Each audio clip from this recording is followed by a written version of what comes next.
Hi friends, welcome back to Sunita's channel. Friends, ಇವತ್ತಿನ ವಿಡಿಯೋದಲ್ಲಿ ನೋಡಿ ಈ ರೀತಿಯಾಗಿ ರಾಖಿ ಮಾಡೋದು ಹೇಗೆ ಅಂತ ನೋಡೋಣ. ನಾರ್ಮಲಾಗಿ ಏನಿರುತ್ತಲ್ಲ ಕ್ರೋಶಾಯಿಂದ ಮಾಡುವಂಥ ಈ ಡಿಸೈನನ್ನು ತುಂಬ ಸಿಂಪಲ್ಲಾಗಿ ಮಾಡ್ಕೊಂಬಿಡ್ಬೋದು. ಈಗ ಹಬ್ಬನೂ ಸಹ ಹತ್ರ ಬರ್ತಾ ಇದೆ ಅಲ್ವಾ. ಹಾಗಾಗಿ ರಕ್ಷಾಬಂಧನ್ಗೆ ಈ ರೀತಿ ನಮ್ಮಣ್ಣಂದ್ರಿಗೆ ನಾವೇ ಈ ರೀತಿ ಕಲರ್ಫುಲ್ಲಾಗಿ ನಮ್ಗೆ ಇಷ್ಟ ಬಂದಿರೋ ಕಲರಲ್ಲಿ ಈ ರೀತಿ ರಾಖಿಗಳನ್ನ ಮಾಡೋದು ಹೇಗೆ ಅಂತ ನೋಡೋಣ. ನೋಡಿ, ಇದನ್ನು ಉಲ್ಲನಲ್ಲಿ ಮಾಡಿದ್ದೀನಿ. ನಿಮಗೆ ಉಲ್ಲನ್ ಅಥವಾ ಈ ರೀತಿ ನಾನು ಇವತ್ತು ಈ ಥ್ರೆಡನ್ನು ಯೂಸ್ ಮಾಡ್ತಾ ಇದ್ದೀನಿ. ಇವತ್ತು ಈ ಥ್ರೆಡಲ್ಲಿ 6 ಎಳೆ ಥ್ರೆಡ್ ಇರುತ್ತಲ್ವ, ಇದನ್ನು ಯೂಸ್ ಮಾಡಿಕೊಂಡು ರಾಖಿ ಮಾಡೋದು ಹೇಗೆ ಅಂತ ನೋಡೋಣ. ಕ್ರೋಶ ನಂಬರ್ ಬಂದುಬಿಟ್ಟು 7 ತೊಗೊಂಡಿದ್ದೀನಿ. 7 ಅಥವಾ 8 ಯಾವುದು ಬೇಕಾದರೂ ನಾವು ಯೂಸ್ ಮಾಡ್ಕೋಬೋದು. ಯಾವುದಿದೆ ಅದನ್ನು ತೊಗೊಂಡು ನೋಡಿ ಥ್ರೆಡನ್ನು ಈ ರೀತಿ ಒಂದು ಕಡೆಯಿಂದ ನೀಟಾಗಿ ಎಳ್ಕೋಬೇಕು. ಎಳೆದ್ಬಿಟ್ಟು ಫಸ್ಟು ನಾವು ಒಂದು ಮ್ಯಾಜಿಕ್ ರಿಂಗನ್ನು ಮಾಡ್ಕೋಬೇಕು. ಅದಕ್ಕೆ 2 ಫಿಂಗರ್ಗೆ ಈ ರೀತಿ ಸುತ್ತಕೊಂಡು ನೋಡಿ, ವಿಡಿಯೋದಲ್ಲಿ ಏನು ತೋರಿಸ್ತಾ ಇದ್ದೀನಿ ನೋಡಿ, ನೀಡಲ್ನ ಈ ಕೆಳಗಡೆಯಿಂದ ಥ್ರೆಡನ್ನು ಎಳ್ಕೋಬೇಕು. ಎಳ್ಕೊಂಡಾದಮೇಲೆ ಆ ರಿಂಗನ್ನು ಹೊರಗಡೆ ಎಳ್ಕೊಳ್ಳಿ. ಅದಾದಮೇಲೆ ನೋಡಿ, ರಿಂಗನ್ನು ಸ್ವಲ್ಪ ಚಿಕ್ಕದು ಮಾಡ್ಕೊಳ್ಳೋಣ. ನಿಧಾನಕ್ಕೆ ಈ ರೀತಿ ಈ ಥ್ರೆಡನ್ನು ಎಳೆದ್ರೆ ಈ ರೀತಿ ಚಿಕ್ಕದಾಗುತ್ತೆ ನೋಡಿ. ಈಗ ಆಗಿದೆ. ಇವಾಗ ನಾವು 2 ಚೈನನ್ನು ಹಾಕ್ಕೊಳ್ಳೋಣ.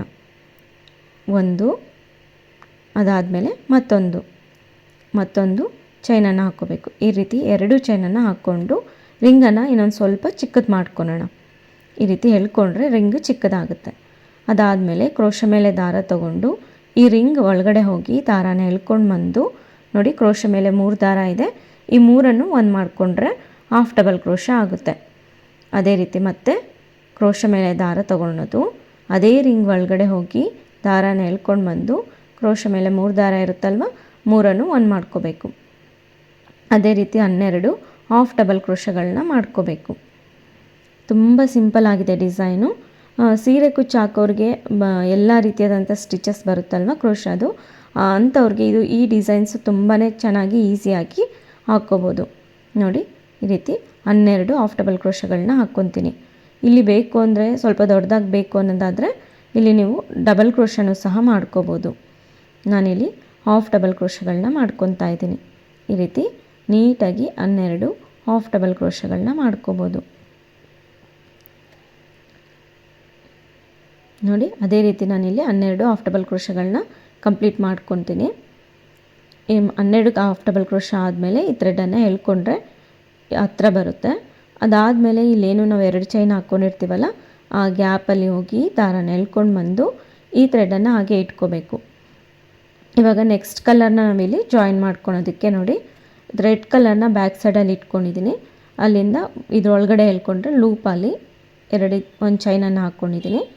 ಈ ರೀತಿ ಈ ಥ್ರೆಡನ್ನು ಎಳ್ಕೋಬೇಕು. 2 ಟೈಟ್ ಮಾಡಿಕೊಂಡ್ರೆ ಅಲ್ಲಿ ನೀಟಾಗಿ ಕೂರುತ್ತೆ. ಮತ್ತು ಎಕ್ಸ್ಟ್ರಾ ಎಲ್ಲೋ ಏನು ಥ್ರೆಡ್ ಇದೆ ಅಲ್ವ, ಅದನ್ನು ಕಟ್ ಮಾಡ್ಕೊತಾ ಇದ್ದೀನಿ.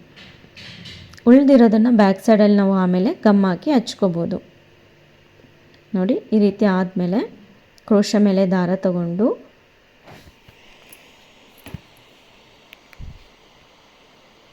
ಈ ರೀತಿ ಟೈಟಾಗಿ ಎಳ್ಕೊಂಡಾದಮೇಲೆ ಇಲ್ಲಿ ಮತ್ತೆ ಈಗ ಒಂದು ಚೈನನ್ನು ಹಾಕ್ಕೊಳ್ಳೋಣ. ಟೋಟಲಲ್ಲಿ 2 ಚೈನ್ ಆಯ್ತಲ್ವ. ಕ್ರೋಶ ಮೇಲೆ ದಾರ ತಗೊಂಡು ಫಸ್ಟ್ ಹಾಫ್ ಡಬಲ್ ಕ್ರೋಶ ಏನಿದೆ ಅಲ್ವ, ಆ ಗ್ಯಾಪಲ್ಲಿ ಹೋಗಿ ದಾರಾನ ಎಳ್ಕೊಂಡು ಬಂದು ಇಲ್ಲಿನೂ ಮತ್ತೆ ಒಂದು ಹಾಫ್ ಡಬಲ್ ಕ್ರೋಶ ಮಾಡ್ಕೊಳ್ಳೋಣ ನೋಡಿ. ಈಗ ಒಂದು ಹಾಫ್ ಡಬಲ್ ಕ್ರೋಶ ಆಗಿದ್ಮೇಲೆ ಅದಾದಮೇಲೆ ಕ್ರೋಶ ಮೇಲೆ ದಾರ ತಗೊಂಡು ಸೇಮ್ ಅದೇ ಗ್ಯಾಪಲ್ಲೇ ಆಲ್ರೆಡಿ ಒಂದು ಸರಿ ಹಾಫ್ ಡಬಲ್ ಕ್ರೋಶ ಮಾಡ್ಕೊಂಡಿದ್ದೀವಲ್ವ, ಅದೇ ಗ್ಯಾಪಲ್ಲೇ ಇನ್ನೂ ಒಂದು ಹಾಫ್ ಡಬಲ್ ಕ್ರೋಶ ಮಾಡ್ಕೊಂಡಿದ್ದೀನಿ. ಅದಾದಮೇಲೆ ಕ್ರೋಶ ಮೇಲೆ ದಾರ ತಗೊಂಡು ನೆಕ್ಸ್ಟ್ ಹಾಫ್ ಡಬಲ್ ಕ್ರೋಶದ ಗ್ಯಾಪಲ್ಲಿ ಮತ್ತೆ 2 ಹಾಫ್ ಡಬಲ್ ಕ್ರೋಶ ಮಾಡ್ಕೋಬೇಕು. ಒಂದೊಂದು ಹಾಫ್ ಡಬಲ್ ಕ್ರೋಶದ ಗ್ಯಾಪಲ್ಲಿ 2 ಹಾಫ್ ಡಬಲ್ ಕ್ರೋಶಗಳನ್ನ ಮಾಡ್ಕೊತಾ ಹೋಗಬೇಕು. ಈ ಸ್ಟೆಪ್ಪಲ್ಲಿ ನಾವು ಈ ರೀತಿಯಾಗಿ ಒಂದು ಹಾಫ್ ಡಬಲ್ ಕ್ರೋಶ ಗ್ಯಾಪ್ ಇದೆ ಅಲ್ವಾ, ಆ ಗ್ಯಾಪಲ್ಲಿ 2 ಹಾಫ್ ಡಬಲ್ ಕ್ರೋಶಗಳನ್ನ ಮಾಡ್ಕೊತಾ ಹೋಗಬೇಕಾಗುತ್ತೆ. ಇದು ಸಾಮಾನ್ಯವಾಗಿ ಈ ಸ್ಟಿಚಸ್ಸು ಸೀರೆ ಕುಚ್ಚು ಕ್ರೋಶ ಡಿಸೈನ್ಸ್ ಹಾಕುತ್ತೀರಲ್ವ, ಅಂಥವ್ರಿಗೆ ತುಂಬ ಸುಲಭವಾಗಿ ಹಾಕ್ಕೋಬೋದು. ಈ ಡಿಸೈನು ತುಂಬ ಈಸಿಯಾಗೂ ಇದೆ. ನಾರ್ಮಲ್ ಸ್ಯಾರಿ ಕುಚ್ಚು ಕ್ರೋಶಾಗೆ ಏನು ಯೂಸ್ ಮಾಡ್ತೀವಲ್ವ, ಅದೇ ಸ್ಟಿಚಸ್ಸೇ ಇದೆ. ಹಾಗಾಗಿ ಈ ಡಿಸೈನನ್ನು ನಾನು ನಿಮಗೆ ತೋರಿಸ್ತಾ ಇದ್ದೀನಿ ನೋಡಿ. ಅದೇ ರೀತಿ ನಾನು ಪೂರ್ತಿ ಕಂಪ್ಲೀಟ್ ಮಾಡ್ಕೊತೀನಿ. ಒಂದೊಂದು ಹಾಫ್ ಡಬಲ್ ಕ್ರೋಶದ ಗ್ಯಾಪಲ್ಲಿ 2 ಹಾಫ್ ಡಬಲ್ ಕ್ರೋಶಗಳನ್ನ ಮಾಡ್ಕೊತಾ ಹೋಗ್ತೀನಿ. ಇಲ್ಲೇನು ಕಾಣಿಸ್ತಾ ಇದೆ ನೋಡಿ, ಆ ಗ್ಯಾಪಲ್ಲಿ ಹೋಗಿ ದಾರನ ಎಳ್ಕೊಂಡು ಬರೋದು. 3 ಇರುತ್ತೆ, ಆ 3 ಒಂದು ಮಾಡ್ಕೊಳೋದು. ಮತ್ತು ಅದೇ ಗ್ಯಾಪಲ್ಲೇ ಇನ್ನೊಂದು ಹಾಫ್ ಡಬಲ್ ಕ್ರೋಶ ಮಾಡ್ಕೋಬೇಕು. ಇಲ್ಲಿ ಬೇಕು ಅಂದರೆ ನೀವು ಡಬಲ್ ಕ್ರೋಶನು ಮಾಡ್ಕೋಬೋದು. ಒಂದು ಹಾಫ್ ಡಬಲ್ ಕ್ರೋಶದಲ್ಲಿ ಎರಡೆರಡು ಡಬಲ್ ಕ್ರೋಶನು ಸಹ ಮಾಡ್ಕೋಬೋದು. ನೋಡಿ ನಾನು ಇಲ್ಲಿ ಪೂರ್ತಿ ಕಂಪ್ಲೀಟ್ ಮಾಡ್ಕೊಂಡಿದ್ದೀನಿ. ಕಂಪ್ಲೀಟ್ ಆದಮೇಲೆ ಈ ರೀತಿಯಾಗಿ ಬರುತ್ತೆ.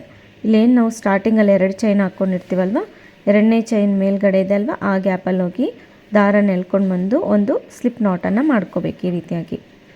ಈ ರೀತಿ ಸ್ಲಿಪ್ ನಾಟ್ ಮಾಡ್ಕೊಂಡಾದಮೇಲೆ ಮತ್ತೆ ಇಲ್ಲೇನು ಇಲ್ಲಿ ನೋಡಿ ತೋರಿಸ್ತೀನಿ, ಎರಡೆರಡು ಹಾಫ್ ಡಬಲ್ ಕ್ರೋಶದ ಗ್ಯಾಪಲ್ಲಿ ಒಂದೊಂದು ಗ್ಯಾಪ್ ಬರುತ್ತಲ್ವ, ಇಲ್ಲಿ 2 ಹಾಫ್ ಡಬಲ್ ಕ್ರೋಶ ಆದಮೇಲೆ ಅಲ್ಲಿ ಇವಾಗ ನಾವು ಡಿಸೈನ್ ಮಾಡ್ಕೋಬೇಕಾಗತ್ತೆ. ಒಂದು ಸಿಂಗಲ್ ಕ್ರೋಶ ಮಾಡ್ಕೊಳ್ಳೋಣ ಸ್ಟಾರ್ಟಿಂಗಲ್ಲಿ.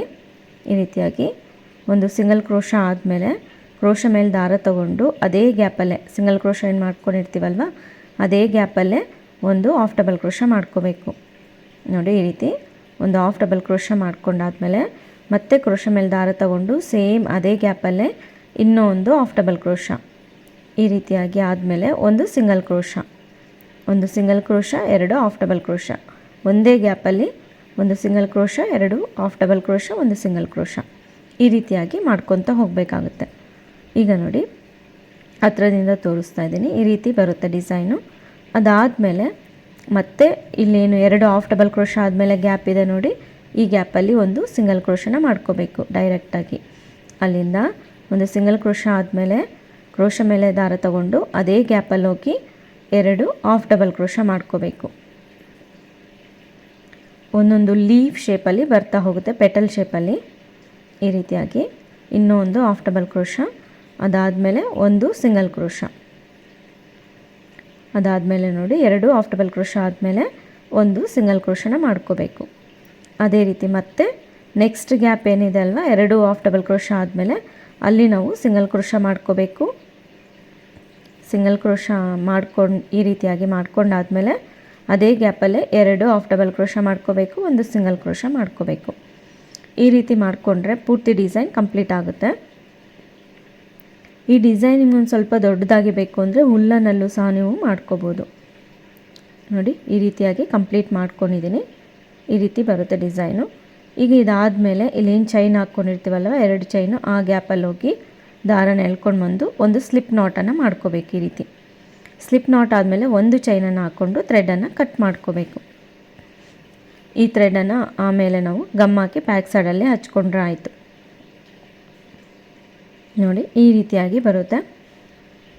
ಇವಾಗ ಇದು ರೆಡಿ ಆದಮೇಲೆ ಈಗ ನಾವು ಒಂದು ಸ್ಲಿಪ್ ನಾಟನ್ನು ಹಾಕ್ಕೊಳ್ಳೋಣ. ಈ ರೀತಿ ಮ್ಯಾಜಿಕ್ ನಾಟು ನೋಡಿ, ಈ ರೀತಿ ಮ್ಯಾಜಿಕ್ ನಾಟನ್ನು ಹಾಕ್ಕೊಂಡು ಇಲ್ಲಿ ನಾವು ಚೈನ್ಸನ್ನು ಹಾಕ್ಕೋಬೇಕು. ರಾಕಿ ಬ್ಯಾಕ್ ಸೈಡಲ್ಲಿ ಥ್ರೆಡ್ ಕಟ್ಟಲಿಕ್ಕೆ ಬೇಕಲ್ವ, ಅದಕ್ಕಾಗಿ ನಾವಿಲ್ಲಿ ಥ್ರೆಡನ್ನು ಚೈನ್ಸನ್ನು ಹಾಕ್ಕೋಬೇಕಾಗುತ್ತೆ. ಇಲ್ಲಿ ನಿಮಗೆ ಎಷ್ಟು ಉದ್ದಕ್ಕೆ ಬೇಕು ಅನ್ನೋದ್ರ ಮೇಲೆ ಡಿಪೆಂಡ್ ಆಗುತ್ತೆ. ನಾನಿಲ್ಲಿ ಒಂದು 75 ಚೈನ್ಸನ್ನು ಹಾಕ್ಕೊತಾ ಇದ್ದೀನಿ. ಈ ರೀತಿಯಾಗಿ 75 ಚೈನ್ಸನ್ನು ಹಾಕ್ಕೊತಾ ಹೋಗಬೇಕು. ನೋಡಿ ನೀಟಾಗಿ ಬಂದಿದೆ. ಈಗ ನಿಮಗೆ ಅಷ್ಟು ಉದ್ದ ಸಾಕಾದ್ಮೇಲೆ ಥ್ರೆಡನ್ನು ಈ ರೀತಿ ಕಟ್ ಮಾಡ್ಕೊಂಡು ನಾಟ್ ಮಾಡಿಕೊಂಡ್ರೆ ಆಯಿತು. ಈ ರೀತಿ ರೆಡಿ ಆದಮೇಲೆ ರಾಖಿಯನ್ನು ಮಧ್ಯಕ್ಕೆ ಈ ರೀತಿಯಾಗಿ ಇಟ್ಬಿಟ್ಟು ಬೇಕು ಅಂದರೆ ನೀವು ಗಮ್ಮನ್ನು ಸಹ ಹಚ್ಕೋಬೋದು. ಇಲ್ಲಾಂದರೆ ಬ್ಯಾಕ್ ಸೈಡಿಗೆ ಈ ರೀತಿಯಾಗಿ ನೋಡಿ ಮಿಡಲಲ್ಲಿ ಕಡೆ ಥ್ರೆಡನ್ನು ಬಿಟ್ಟು ಈ ರೀತಿ ನಾಟನ್ನು ಸಹ ಮಾಡ್ಕೋಬೋದು. ನಿಮ್ಗೆ ಯಾವ್ದು ಕಂಫರ್ಟಬಲ್ಲೋ ಅದನ್ನು ಮಾಡ್ಕೋಬೋದು. ನಾನಿಲ್ಲಿ ನಾಟನ್ನು ಮಾಡ್ಕೊತಾ ಇದ್ದೀನಿ. ಪೂರ್ತಿ ರೌಂಡ್ ಸರ್ಕಲ್ ಏನು ಶೇಪ್ ಇದೆ ಅಲ್ವಾ, ಎಲ್ಲಿವರೆಗೂ ಥ್ರೆಡ್ ಬರುತ್ತೋ ಅಲ್ಲಿವರೆಗೂ ನಾನಿಲ್ಲಿ ಈ ರೀತಿ ನಾಟ್ ಮಾಡ್ಕೊತಾ ಇದ್ದೀನಿ. ಬೀಡ್ ಹಾಕ್ಕೊಂಡಾಗ ಅದು ಒಳಗಡೆವರೆಗೂ ಹೋಗದೇ ಇರೋ ರೀತಿಯಲ್ಲಿ ಇಲ್ಲಿ ನಾವು ನಾಟ್ ಮಾಡ್ಕೊಂಬಿಟ್ರೆ ಆಯಿತು. ನಾರ್ಮಲ್ ನಾಟನ್ನು ಮಾಡಿಕೊಂಡು ಥ್ರೆಡನ್ನು ಕಟ್ ಮಾಡ್ಕೊಂಡಿದ್ದೀನಿ. ನೋಡಿ ಈ ರೀತಿಯಾಗಿ ಬರುತ್ತೆ. ಈ ರೀತಿ ಆದಮೇಲೆ ಈಗ ನಾವು ಇಲ್ಲಿ ಬೀಡ್ ಹಾಕ್ಕೊಳೋದು ಹೇಗೆ ಅಂತ ನೋಡೋಣ. ನಾರ್ಮಲ್ ಎಮ್ಮಿಂಗ್ ನೀಡಲ್ಗೆ ಥ್ರೆಡ್ ಇರುತ್ತಲ್ವ, ಅದನ್ನು ಇದರೊಳಗಡೆ ಹಾಕ್ಕೊಂಡು ಬೀಡನ್ನು ಹಾಕ್ಕೊಂಡು ಸ್ವಲ್ಪ ಫೋರ್ಸ್ಫುಲಿ ಎಳ್ಕೋಬೇಕು. ಈ ರೀತಿಯಾಗಿ ಸ್ವಲ್ಪ ಈ ರೀತಿ ಗಟ್ಟಿಯಾಗಿ ಎಳ್ಕೊಂಡ್ರೆ ಆಯಿತು. ಅದೇ ರೀತಿ ಆ ಕಡೆ ಸೈಡಲ್ಲೂ ಒಂದು ಬೀಡನ್ನು ಹಾಕ್ಕೋಬೇಕು. ನೋಡಿ ಈ ರೀತಿ ಬರುತ್ತೆ. ನಿಮ್ಗೆ ಇಷ್ಟ ಬಂದಿರೋ ಬೀಡನ್ನು ಇಲ್ಲಿ ನಾವು ಸೇರಿಸ್ಕೋಬೋದು. ಇದೇ ಬೀಡ ಅಂತಲೇ ಏನೂ ಇಲ್ಲ, ನಿಮ್ಗೆ ಯಾವ ಬೀಡ್ ಇಷ್ಟ ಆಗುತ್ತೋ ಆ ಬೀಡನ್ನು ಹಾಕ್ಕೊಂಡು ಮಿಡನಲ್ಲಿ ಒಂದು ಸ್ವಲ್ಪ ಬಾಲ್ ಸ್ಟೋನ್ ಚೈನ್ ಅಥವಾ ಬಾಲ್ ಚೈನ್ ನಿಮಗೆ ಯಾವುದಿದೆ ನಿಮ್ಮ ಹತ್ರ ಅದನ್ನು ಹಾಕ್ಕೋಬೋದು.